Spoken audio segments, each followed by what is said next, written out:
Good afternoon, everyone. My name is Courtney Wheeler, and I'm a public health coordinator here at the National Indian Health Board. As some of you may know, the National Indian Health Board was established by the tribes, and we work for the tribes. I want to welcome you all to our webinar today on emergency recovery planning. There will be two presentations. The first will be Ms. Wendy Smith-Reeve, who will present on recovery planning from development to implementation. The second presentation will be Ms. Lynda Zambrano from the National Tribal Emergency Management Council. She will give some background on the council as well as the work they're doing in response to the COVID-19 pandemic. Following her presentation, there will be Q&A. But before we start, I want to go over a few housekeeping items. This webinar will be recorded and will be able to be shared at a later date. Please make sure you mute your line in order to limit the amount of background noise during the presentations. Use the chat box anytime for questions or comments. Also, I want to remind you all, after the webinar, there will be a survey for you all to complete and submit. Please make sure you fill out that survey. We use that information to make sure we're meeting your needs and providing the information that you are looking for. Also, I want to make note that if you are looking for any COVID-19 resources or tools or information, you can check out NIHB's COVID-19 Resource Center. I've provided the link on the screen. It's www.nihb.org/COVID-19.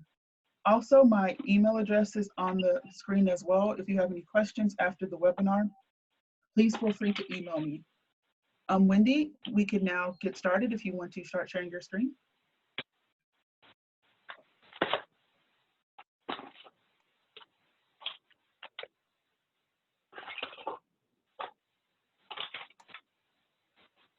Great, thank you, Courtney. I really appreciate it. Good afternoon, everybody. Thank you so much for joining the webinar today. I'm really looking forward to talking about recovery planning, how to develop those planning documents, and then walking forward into implementing those plans. There we go. So when it comes to recovery from any event is really the longest period along the disaster timeline continuum. Just a little bit of background about me. I was with the Arizona Division of Emergency Management for more than 23 years. 17 of those years, I worked directly in recovery. And so I worked specifically in support of local, county, state, tribal, nonprofit organizations, administering those state and federal emergency management programs that serve those communities with a heavy focus and emphasis, of course, on recovery from disaster. So what I've put together here is a comprehensive outline that walks through background and fundamentals, reopening versus recovery. We're going to talk about recovery planning, and then how to ensure resilience.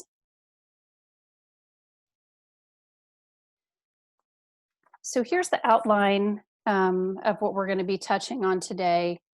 And when I talk about background, it's really going to be focused a bit more on FEMA and understanding those critical factors that are really going to make a fundamental difference for your government. And when we talk about reopening versus recovery plans, they're two very different things. Reopening is for a specific period of time. Recovery from this event is going to take years. So the plans that you put in place, the partners that you bring together to set yourself up for success is going to be critical for many years from now. Talking about recovery planning, development, and implementation, we're going to be talking about planning teams, the communication factors that need to be taken into consideration.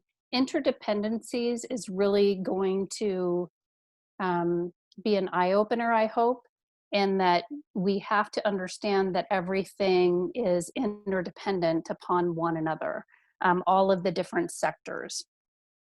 And then structuring that effort to ensure long-term success, and then ensuring resilience. We want to make sure that what we're putting together in these planning documents is going to be very robust, flexible, inclusive, and really set your community up for success. So touching on these 6 different components with regard to background, again, I'm going to be focusing more on FEMA, but we're going to be digging in a little bit deeper into some of the other funding streams that are out there to support your community. So you've probably heard the terms emergency declaration versus major disaster declaration. So what we saw initially from the president were emergency declarations for states that then transitioned into major disaster declarations. This was all the catalyst for this, what the foundation is for the disaster declaration process is outlined within the Stafford Act. The Stafford Act was originally passed in 1988, and it has been amended several times since its passage. Most recently it was in 2018 with the Disaster Recovery Reform Act. And the differences between emergency declarations versus major disaster declarations is an emergency declaration is very narrow in focus in that it only offers direct federal assistance. So that's assistance that you can request from the federal government for assistance that you cannot otherwise provide to your community, nor can you garner from partners in the area, and or you can't contract for that service. So the service that you're looking for and the support that you're requesting is very unique and can only be fulfilled or most expeditiously fulfilled by the federal government. Whereas major disaster declarations recognizes all efforts that are being taken to address a situation. And what this ultimately is going to be is it's a funding mechanism. It's a reimbursement funding mechanism that you're looking for. So now that all states have received major disaster declarations, and we're going to talk a little bit about the relationship between state and tribal governments here in just a minute. But major disaster declarations have been granted. Therefore, all costs associated with any actions that you're taking is what is reimbursable. So, options for consideration and the differences between being a direct grantee or recipient with FEMA versus a sub-grantee in partnering with your state. There's as you can see from the list here in front of you, there's a huge administrative burden when being a grantee. So, but there's benefits that come to from that as well. Being a sub-grantee, you're going to be working through the state. There will most likely be an applicant agreement. You're going to work with somebody who will be assigned to your community to formulate projects, ensuring that you're gathering the supporting documentation that demonstrates the costs that were incurred. Recipient and as a direct grantee working with FEMA, that is a federal to federal relationship.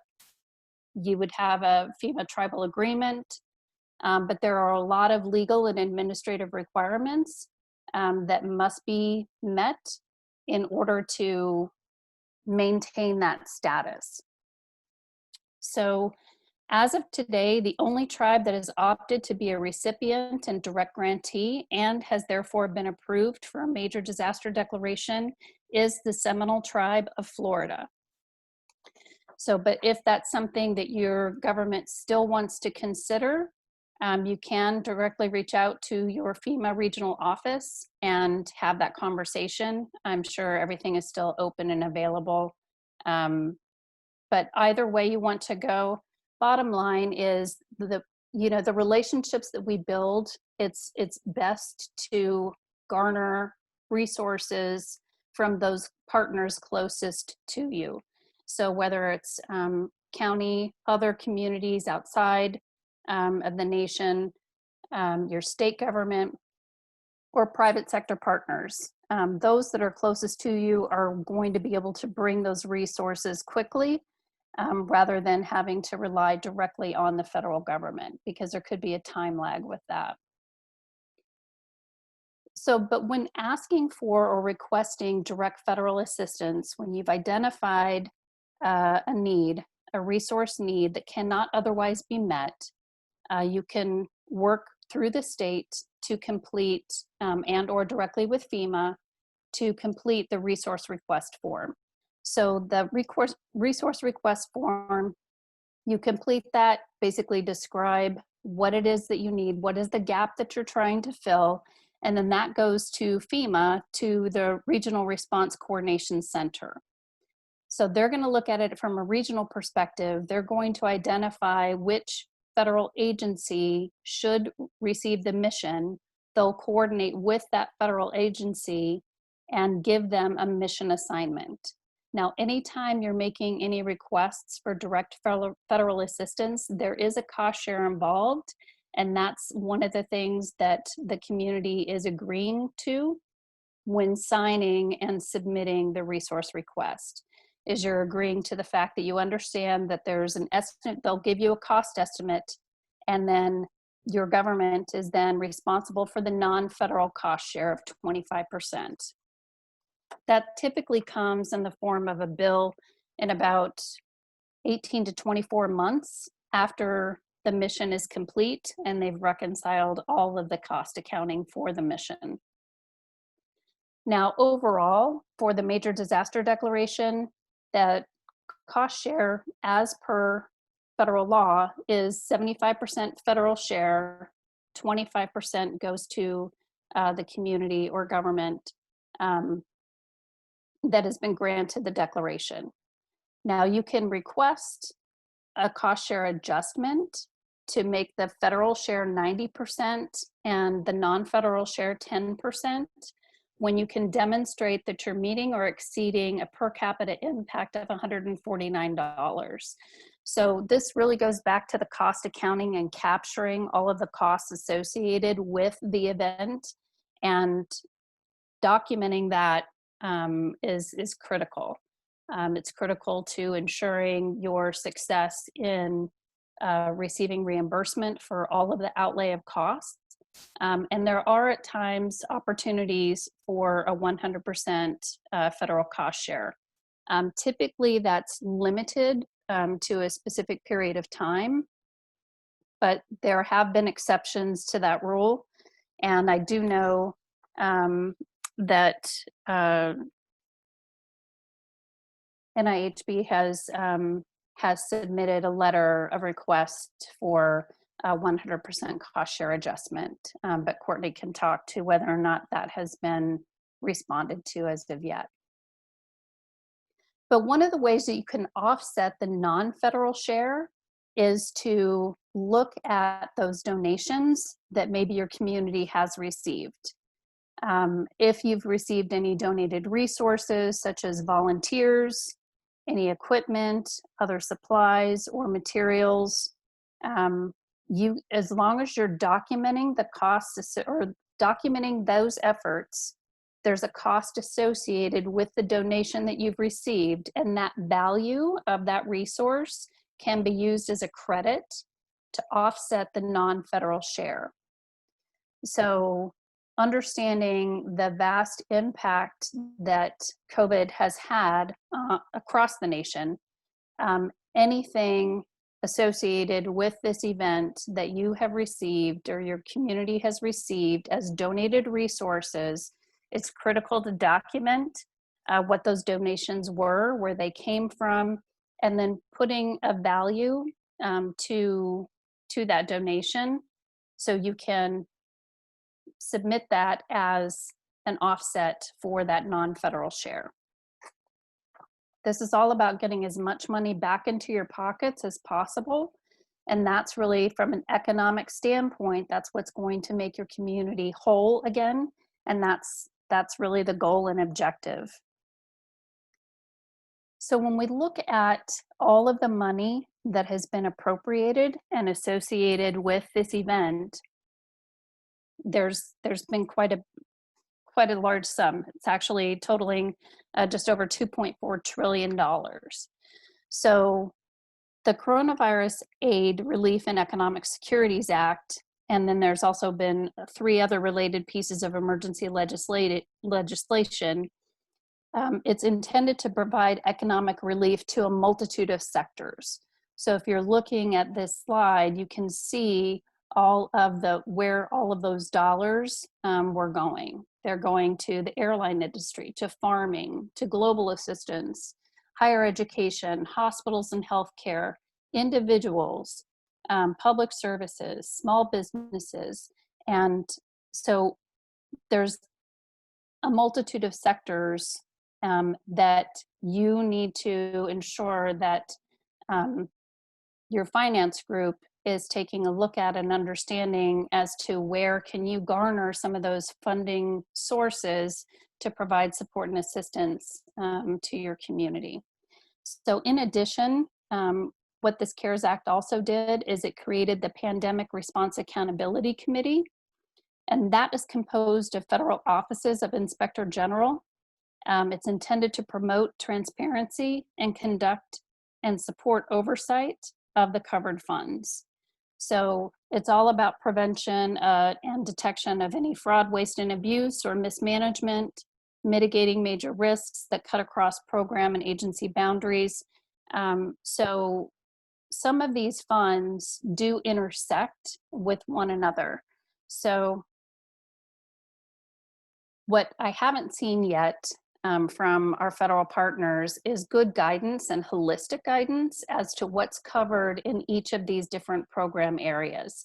So I think that's information that's still forthcoming, but if you have a team put together that is researching those grant opportunities and researching those funding opportunities, looking for guidance and working with the partners within your community and state to see what they've gleaned as far as information, so you can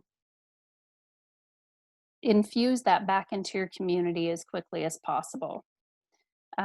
Here's some additional assistance from additional allocations and actions by Congress. So of the 2.4 trillion appropriated, just over 277 billion was allocated to state, local, and tribal governments. So there's a lot of money on the table there that we need to understand of that support and assistance, what programs were allocated those dollars. The FEMA Public Assistance Program is always the fund of last resort. So all applicants have to demonstrate costs cannot be reimbursed by another federal program and therefore belong in FEMA's public assistance program. But again, until there's further data and detail from the federal partners that talks to the different programs and services that were opened up and funded with that just over $277 billion for state, local, and tribal governments, you can't source out basically which pot does the cost get assigned to. So walking into reopening versus recovery. Reopening is really about stimulating the economy and getting people back into the workforce. So we had a lot of stay-at-home orders in place, only critical infrastructure, critical industries working. And now that we're seeing that open up a bit in a phased approach across the nation, that looks different for each community. There was guidance that was pushed out from the national level that talked to kind of the progressive approach and the data that needs to be considered before relaxing those mitigation measures and reopening. But of course, there's other guidance out there that talks about how to do that responsibly. Also know that as sovereign nations, you have the authority to direct reopening efforts for your lands. So these actions do not have to mirror the state's actions. So I'm going to use, for example, the Navajo Nation. The Navajo Nation here in Arizona, and it, as you all are probably familiar, spans actually 3 states. But what they have done, what the president has done, is he has taken a very aggressive approach in doing closures over the weekend. So Friday through Monday, locking down the nation to really reduce and change that curve and that trajectory to a downward slope, to reduce the rate of infection on the nation. So that's different than what the state has done. But it's critical and very important that that is communicated, and that anyone traveling through that area is respecting their decision, and they can enforce those actions.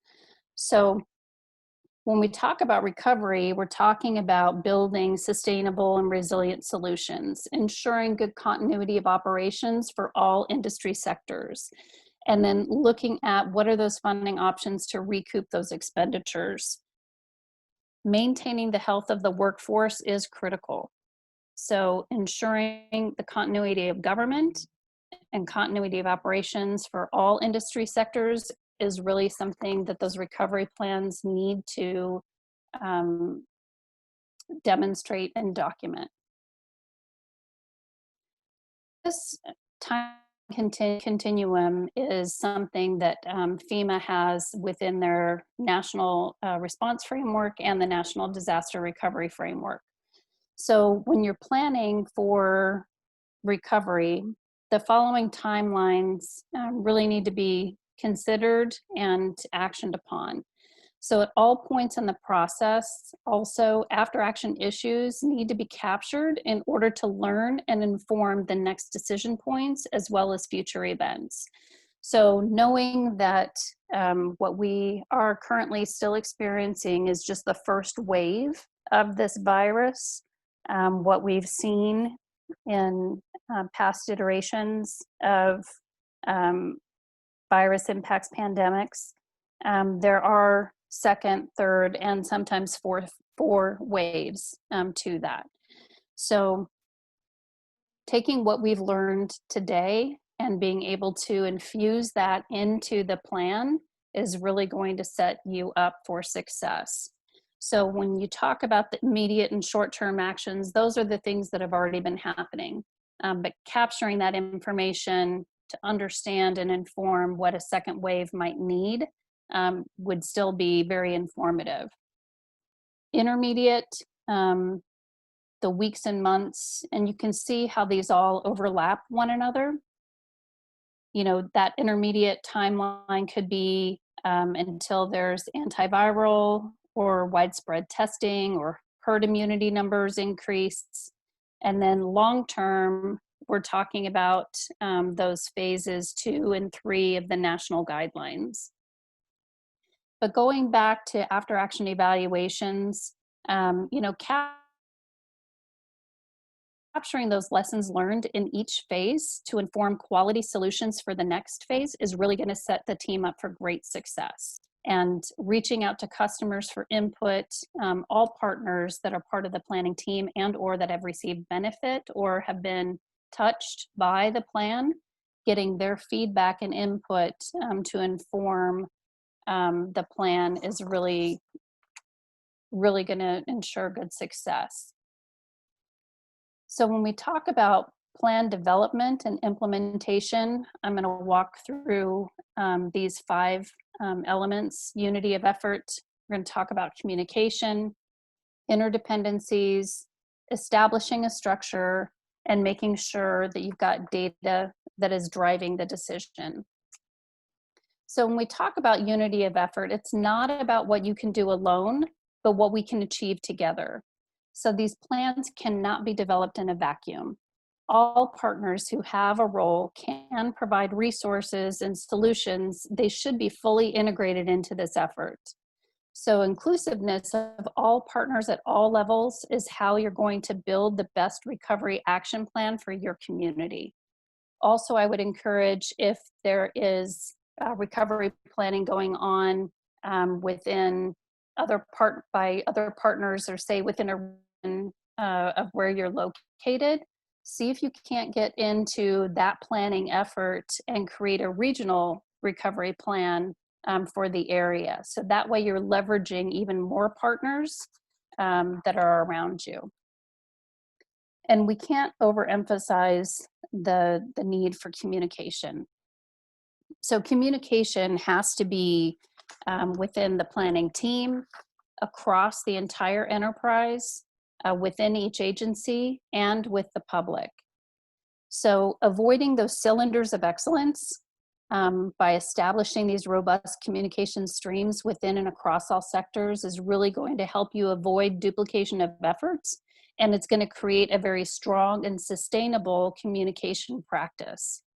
So, setting up bi-weekly or monthly check-ins with the recovery team, determining the optimal tempo for each group is something that should be considered when developing the plan.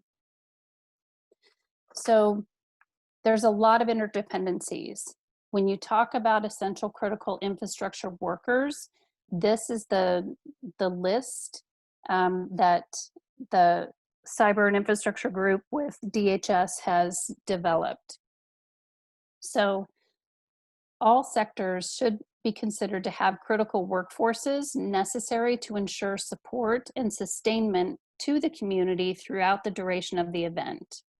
So identifying those appropriate community partners for each sector that should participate in the planning effort is really the first action that should be taken. Second, you're going to want to determine the lead agency for the effort and working with them to develop key elements and areas of focus for their group. Third is to convene these meetings in the most expeditious manner possible. And last, but most importantly, is appreciation for the interdependencies, because all sectors interconnect either directly or indirectly. So appreciation for how one affects the other needs to be considered when developing those decision points. Also, what I would say is, and I think I'm going to touch on it in a different slide, but other overarching factors for consideration is supply chains. So how to surge commodities, necessities, and human capital more effectively to each of the critical infrastructure areas that are within your communities. You might have all of these, you might have only half of them. But understanding what is critical infrastructure to your community, you need to factor that into your planning document. Ensure that there is a timeline or trigger points associated with the next planning action, and capturing also within those areas the different funding streams and options that are available. It's those partners, those subject matter experts, that are going to be able to tell you what funding opportunities are there, what programs have been activated by this legislation, so you can understand where you're going to be capturing those costs and where you're going to be pushing basically those asking for reimbursement from those funding sources. When we talk about structure, it's really critical for everyone to pretty much stay in their lane, if you will. So leadership engagement to provide guidance is critical. So there's tiers of efforts to the planning process. Ensuring that you're getting program subject matter experts from the critical infrastructures and other partners to come to the table is really going to inform a lot of the plan. The facilitators, having somebody facilitate the discussion and the dialogue and then having planners there that can capture the conversation and start documenting the plan. Having those facilitators there makes sure that you're engaging everyone at the table in conversation and you don't have any one person dominating the conversation. But when you bring this group together, establishing those goals, the goals are going to be established by leadership. Defining the SMART objectives to meet the goals. So they're specific, they're measurable, they're achievable, realistic, and timely. Evaluating and identifying the tactics that meet the objectives. So those objectives and the tactics are really going to be informed by the program subject matter experts. You know, start with those existing recovery plan elements that are already within your emergency response and recovery plans. And then you just modify that to meet the current event. You can organize this in many ways. You can either organize by recovery support functions that are captured within the National Disaster Recovery Framework, or you can organize by FEMA lifelines, or you can do something completely different. It's totally up to you. There's no wrong way to organize it as long as it works for your community. But at different points along the timeline continuum, when the community is approaching a decision point for any of the sectors, that group really should reconvene, evaluate the data, determine if the pre-identified solution needs any modification to provide the best sustainable solution, and then decide when to execute on that action. It has to be driven by data. Identifying those reliable data sources, ground truth information that's going to be provided by local, county, state, territorial, tribal, private sector, nonprofit organization partners, that's really critical in informing the planning document. Understanding where you're going to get the data, you validated the data, then that is really going to ensure that the information that you're putting in there that is provided and is being used for decision-making purposes, ground truth. Also looking at and identifying any stressors that are compounding the situation. That's really going to help develop quality and sound solutions. So if there were previous stressors within the community that this event has just compounded that situation even further, bringing that to light within that planning document is really going to pay the most fruitful short-term and long-term dividends for your community. So implementing the plan. So once you've drafted that plan, everyone has reviewed it, then that leadership group really should come back and collectively review and refine the plan. Let's identify decision points, both lateral and horizontal. Those should be established for each sector, understanding when those decision points are going to determine new actions. And you don't want to set it by a calendar date. It's really going to be informed by the data sets that you've identified. So those timelines are important, but it's those indicators from the data that should be driving the action. So reconvening that group, again, maintaining good communication along the way throughout the process is really going to help you to develop multiple courses of action that provide solution. So there's no one right way to do something. There are many factors that go into this. So when you're developing courses of action, you're going to, when you have that time to take an action, you bring that group together to say, okay, these are the multiple courses of action. These are the 3 things that we thought would work to address this situation, understanding what the data set is right now, which is the best action for the community. Or do you create a new hybrid that is something that teases out elements of each of the courses of action that were previously developed.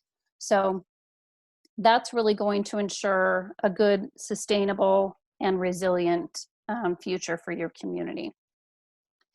And then one of the last things I want to touch on is talking about sustainable and resilient.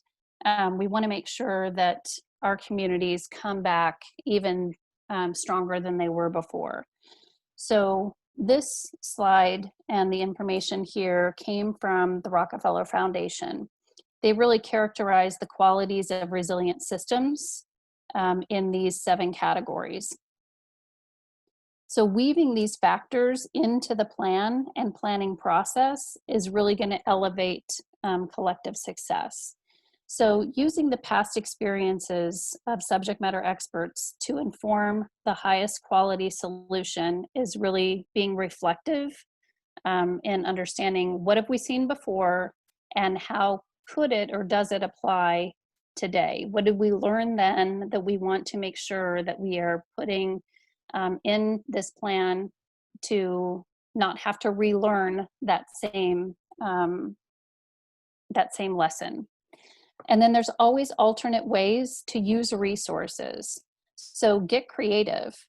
Recognizing that there are many alternatives is really going to help. Just think outside the box. While we've always used this resource in this manner, it could also be used in this to fill this gap over here.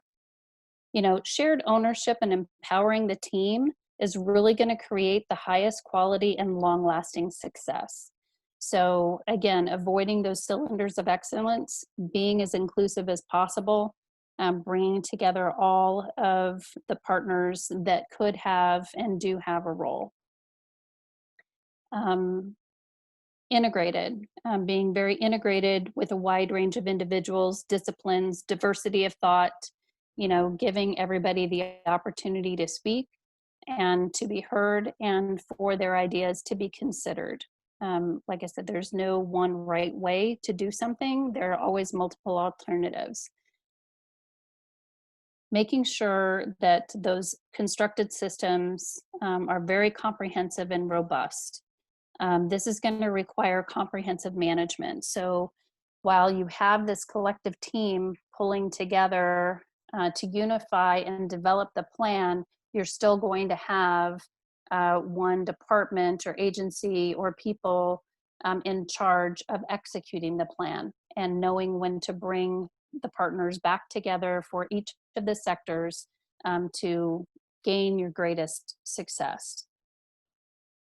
Ensuring redundancy by avoiding single points of failure is really going to be critical. So understanding, going back to the talking point about the workforce and the health of your workforce, again, knowing that you can't have single points of failure, you need to have more than one person trained in a role.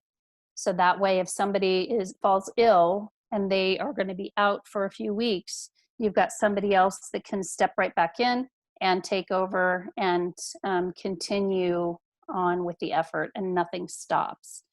So that's really going to be critical for all industry sectors, for all positions that are critical. And then lastly, being willing to adopt alternate strategies because circumstances are going to be changing.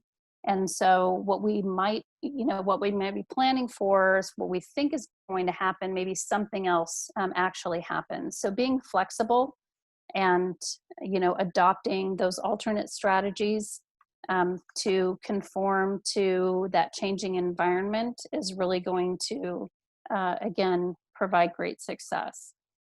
Here are just a list of some resources. There are many resources out there. There's no one location where everything is being consolidated, but FEMA does have a portion on their website that's specific to coronavirus. I know that the National Indian Health Board has a resource center. Also, they have a great document that outlines funding opportunities for tribes. So that's a great place to look as well. And then information that I had provided about the Pandemic Response Accountability Committee that talks about the funding opportunities. That's the link to that $2.4 trillion information I was providing to you. And then also state emergency management websites. I gave Arizona's as an example. They've got a location specific to the public assistance program that narrows down the information so you don't have to go mine it out of FEMA's website. So with that, I will turn it back over to Courtney. I understand we're doing questions at the end, but I look forward to your questions, and I really appreciate the opportunity to speak to the group today. Courtney? Yes, thank you, Wendy, for your presentation. As she mentioned, Q&A will be at the end after Lynda's presentation. Lynda, if you're ready, you can share your screen. And as a reminder, please type your questions in the chat box and I will read them during the Q&A portion. Good afternoon, everyone. My name is Lynda Zambrano, and I'm the Executive Director of the National Tribal Emergency Management Council.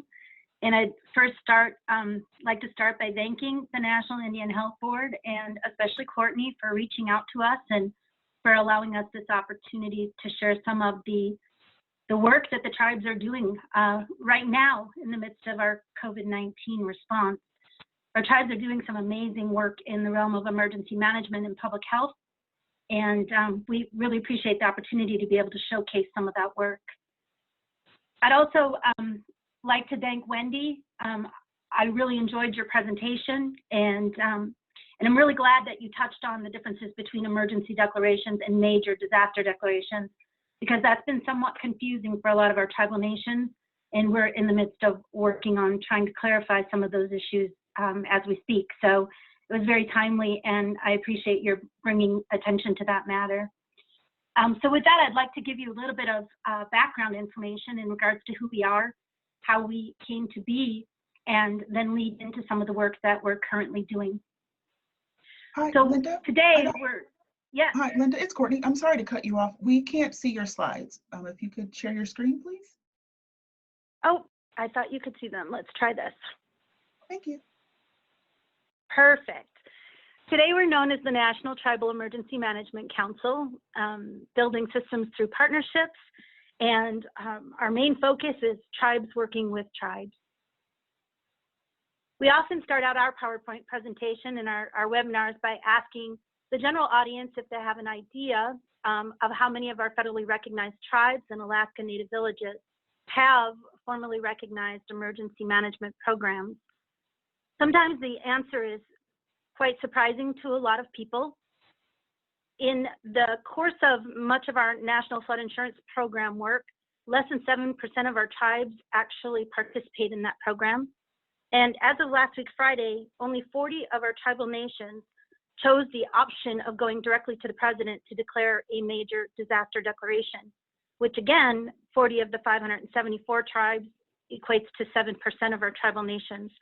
Now, granted, many of our tribes are going through their states for their declarations, but again, I think it demonstrates that we still have a great deal of work to do in this realm. The primary mission of our National Tribal Emergency Management Council is to build internal infrastructure and capacity within individual tribal nations. We think that it's really important that when there is a major disaster declaration, that our tribal councils and our tribal nations are in the driver's seat, driving that mechanism of funding and reimbursement with FEMA and directing their own response and recovery. And so this is something that we strive for every day, is helping the tribes build that capacity. In 2003, there were 8 tribes in Northwest Washington that were engaged in the Homeland Security Councils of Washington State. And when those councils were first formed, we noticed that not very many tribal nations were attending those meetings. There was a lot of money that was being allocated through Homeland Security, and the tribes were not receiving any of that funding. And so we had 8 tribes that came together to talk about those issues, to form a tribal Homeland Security subcommittee to the Region 1 Homeland Security Committee, and start addressing emergency management and Homeland Security issues in Indian country. Those 8 tribes started by creating the necessary documents and establishing the codes, the laws, the ordinances that tribes needed to have formally recognized offices of emergency management. And as we continued down that road, there were many tribes outside of that corner of Washington that recognized the work that was being done. And they started contacting those 8 tribes to see how they could go about joining that group and participating in some of the work that was being done, sharing some of the grant money and the skill sets that were being developed at that time. And so the decision was made to go statewide with the group and work with all tribes throughout Washington state. But as the group continued to do more and more work, the group decided to bring on Idaho, Oregon, and Alaska. And in 2008, the group decided to formally incorporate and become a 501c3 so that they could actually seek out more funding through other opportunities and be able to expand the work that they were doing. In 2010, FEMA headquarters started to really recognize the work that was being done in Region 10, FEMA Region 10, with those tribes. And so they challenged our board of directors to try to roll out a national program and help tribes across the country in doing a lot of the same work that we were doing. What we recognized was that in other regions of the country, the issues that other regions dealt with were a lot different than what we were dealing with here. Our major disaster exposures were flooding and earthquake, where perhaps on the East Coast they're looking at hurricane. And so we recognized the differences of the different regions, but we also realized that all across the board we have a lot of commonalities as well and things that we could be working on together. So through our 501c3, we have a governing board, we have a charter and bylaws, and the important distinction between our organization and other organizations out there is that our organization is strictly comprised of tribal governments. So in order for people to be members of the organization, they have a tribal resolution from their tribal government that delegates them as the representative to our council. And what we have found is by doing this, we have greater strength politically, within our shared resources, shared personnel, and most importantly, the shared expertise that we've been able to develop with the tribal emergency managers across the country. So NTMC is more than just emergency management. It's really important that we emphasize this point. For a long time, people saw emergency management as a single discipline, not realizing that what emergency managers do is actually coordinate across all of the emergency support functions. And so as emergency managers, emergency management is only one piece of our work. Right now, we have a great deal of work that's being done in emergency support function 6 with mass care, housing, and human services, with 8, obviously with public health and our COVID-19 response, and a great deal with ESF 13 with public safety and security right now, as many of our tribal nations have locked their borders and have set up checkpoints and are utilizing their public safety departments for that purpose. Just to share an example of how we have come together as an organization is we don't just have our individual tribes, but we've also organized tribal organizations, and we've created subcommittees under these different emergency support functions. And I've used emergency support function 2 as an example. Emergency support function 2 is communications. And what we did under that particular subcommittee was create the National Tribal Amateur Radio Association. We provide ham radio training at all of our conferences. We have licensed many tribal amateur radio operators across the United States. And we continue to provide that training each and every year, further developing that cadre. When we first started out, we were told we would be lucky if we could find 50 individuals across the United States, but within the first month, we were able to network 550 of our tribal amateur radio operators, and we've utilized them several times in different responses. The National Tribal Amateur Radio Association can be found on Facebook, and we provide a lot of information in regards to ongoing training opportunities that are available, and we have some experts in the field that can answer any questions that you have regarding ham radio. We also do a great deal of work in educating our future emergency management leaders, and so we have partnered with many colleges and universities across the country. I noticed that a few of them are even on this webinar, which is very exciting to see that our partners are there. And with that work, we continue to provide training opportunities as well as We are in the process of continuing to create a tribal-specific credential for emergency management, much like the one that the International Association of Emergency Managers issues to emergency managers. So what exactly do we do? Our primary mission is sharing information, and we've been doing a lot of that during COVID-19. But we also identify resources, skill sets, and best practices. And right now, especially with many of the major disaster declarations, we're assisting tribes in regards to a great deal of the paperwork that's necessary and needs to be done during this time. We also assist in the development of emergency management plans, comprehensive emergency management, hazard mitigation, continuity of operations, as well as public health plans. We continue to raise awareness to Homeland Security issues. We educate our communities through our preparedness programs, train our responders, and we build teams. At the beginning of COVID-19, we received a lot of phone calls from doctors and nurses that were looking for opportunities to volunteer in Indian country.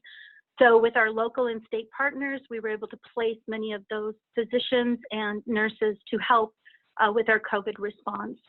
Our organization is actually headquartered in Snohomish, Washington, the site of the first COVID-19 case in the United States. And upon immediate identification of that case, we knew that we could potentially be facing some serious problems here because it was in close proximity of one of our larger tribal nations. And so we immediately went to work that same week and set up our network of communications and then started preparing for what we saw could potentially be this pandemic. We provide a network for the tribes, but we also work with our regional, state, and federal partners. We provide a link for access to resources through many of our different social media outlets. We provide templates on our website. We have multiple Facebook pages for disseminating our information, as well as we send out a lot of tweets throughout the year. The best place to find us is under Facebook, and if you just go to the National Tribal Emergency Management Council, you'll find our group page there. We consolidate a lot of the information on those sites. A lot of the information that was in Wendy's presentation, you'll find there, as well as we try to keep a lot of current information moving and current updates in regards to what's happening in our tribal nations. And then our group meets monthly to address updates and action items. We host 2 conferences a year, but we're most proud of our annual National Tribal Emergency Management Conference.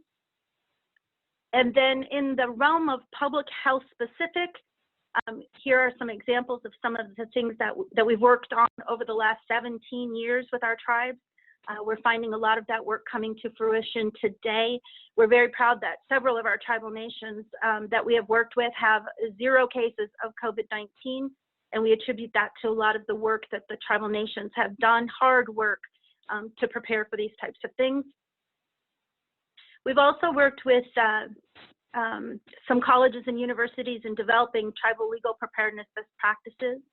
And we have a wonderful toolkit that's out there and available for the tribes. And we can share that information with the National Indian Health Board, and they can get that out to everyone.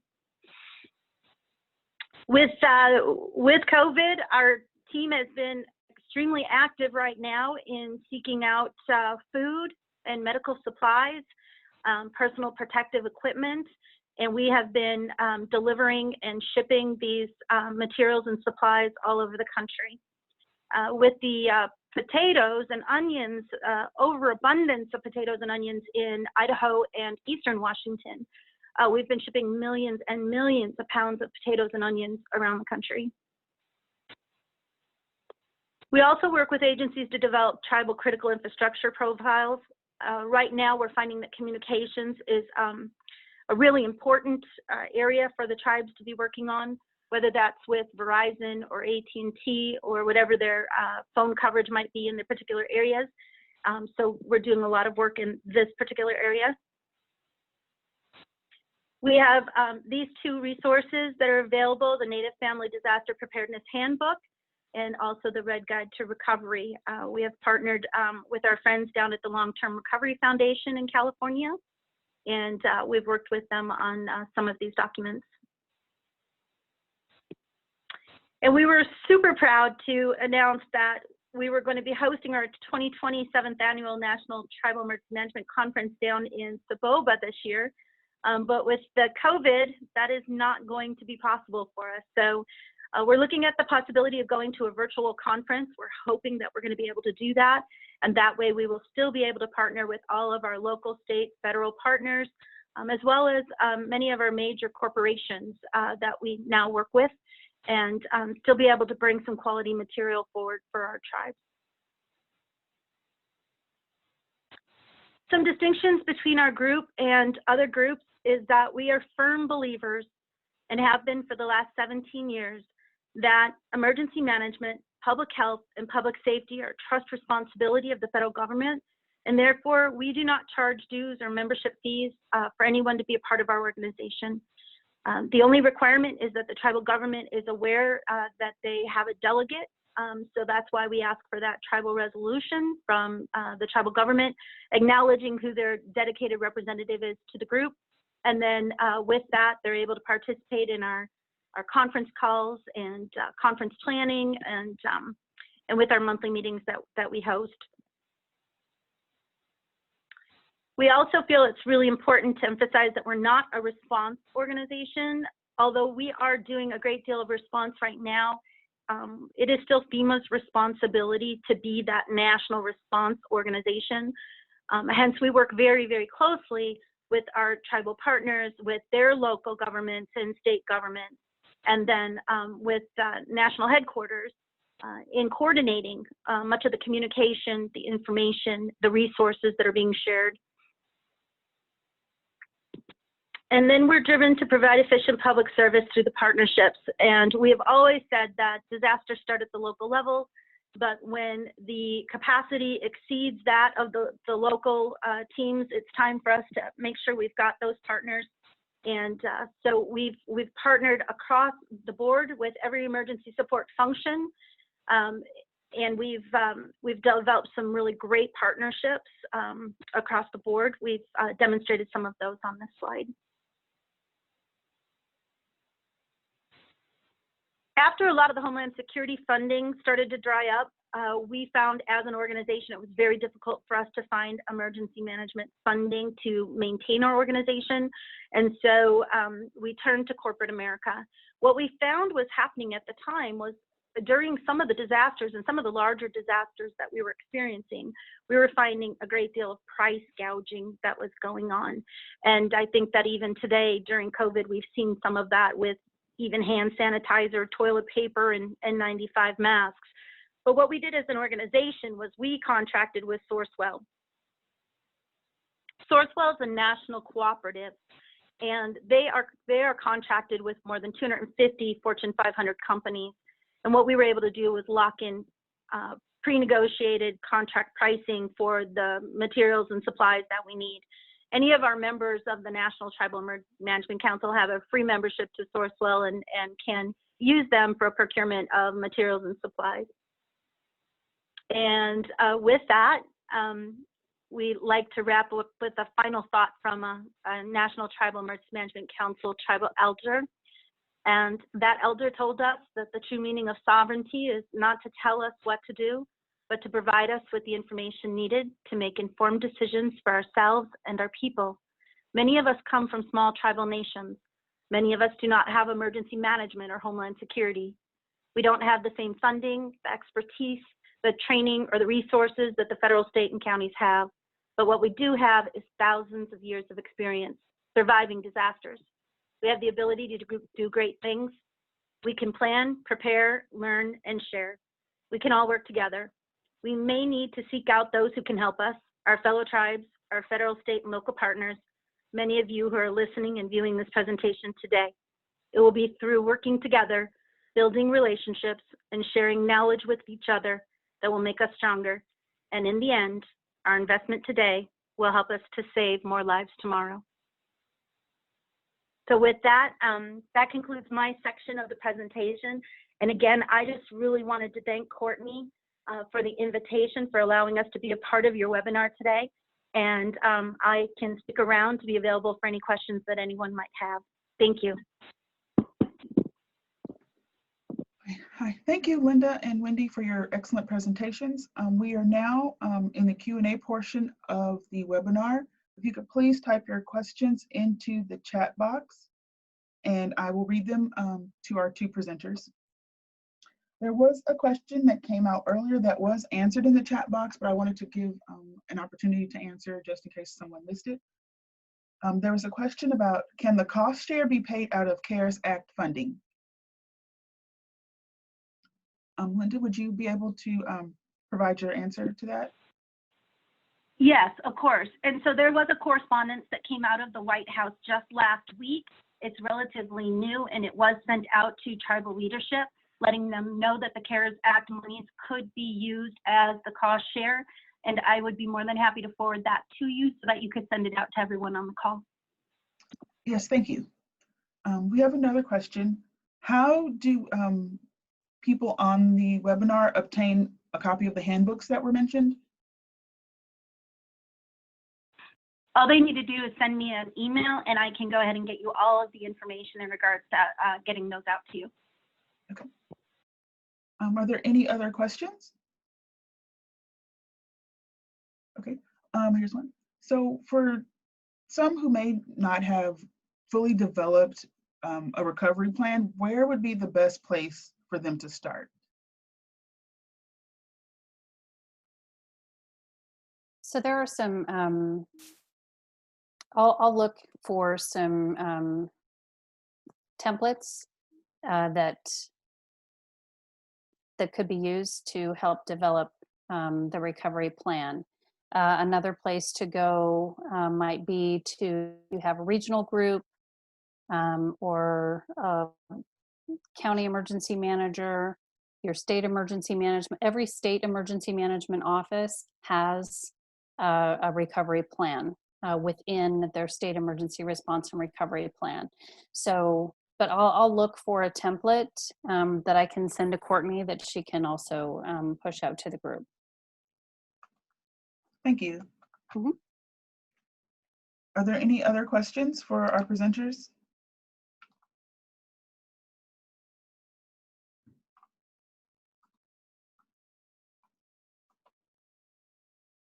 Okay, I do want to mention the slides and the recording will be available within a few days up on our website.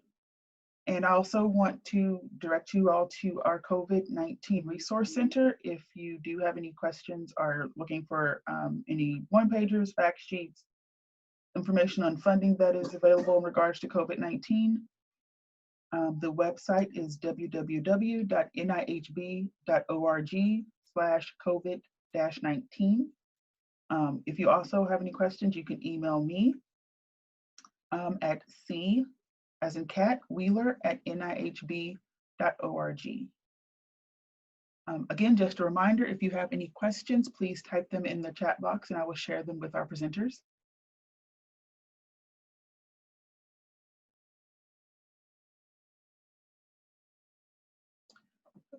Well, it looks like we don't have any additional questions. I will be sharing out to all of the attendees a link to the evaluation as well as the resources that were mentioned by our presenters. So please be on the lookout for that. And with that, I will tell everyone, please have a good day and thank you for joining us. I'm going to type my email in the chat box for those who may have missed it if you do need to email me afterwards.